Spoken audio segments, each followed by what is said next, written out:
Daily अपडेटसाठी लोकमतवर subscribe करा आणि बेल आयकॉनवर क्लिक करा। माझी अशीच प्रतिक्रिया राहणार की आता ह्या अधिकाऱ्यांना निलंबित तात्पुरत्या स्वरूपात केलं जातं, 5 ते 6 वर्षांनी पुन्हा त्यांना घेतलं जातं किंवा 6 महिन्यांनी। तर अशा ज्या नियमावली आहेत त्या नियमामध्ये चेंजेस करावा प्रशासनाने, की त्यांना अशा घाणेरड्या पद्धतीने महिलांशी वर्तणूक केल्याबद्दल त्यांना कायमस्वरूपी निलंबित करण्यात यावं अशी माझी विनंती आहे।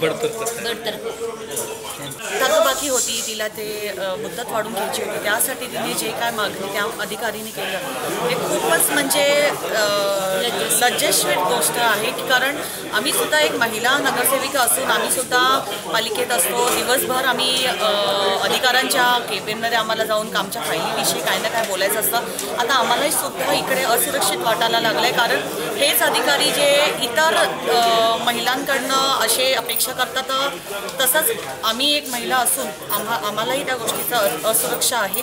तसंच आम्ही कुठले आमच्यासोबत बॉडीगार्ड्स किंवा माणसं घेऊन फिरत नाही की आमच्या प्रोटेक्शनसाठी कोणी तो उभं असणार आहे, आणि जे काय आम्ही एकटे असतो।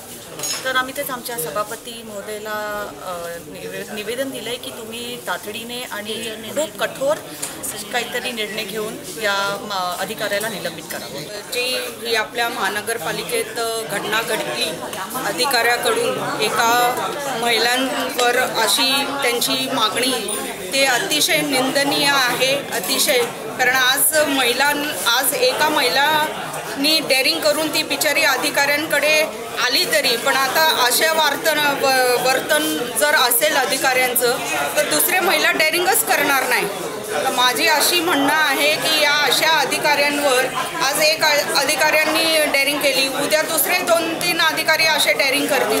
अशा अधिकाऱ्यांवर कठोर ते कठोर कारवाई झालीच पाहिजे, आणि हे जे आपलं हे जे सिस्टम आहे परत त्यांना घ्यायचं, त्यांना म्हणजे पहिले त्यांना निलंबित करायचं आणि परत त्यांना सेवेत घ्यायचं, हे सगळी सिस्टम आपल्याला बदलायला पाहिजे आणि कुठेतरी ह्या महिलांना न्याय मिळायला पाहिजे अशी आमची मागणी आहे एक सदस्य म्हणून।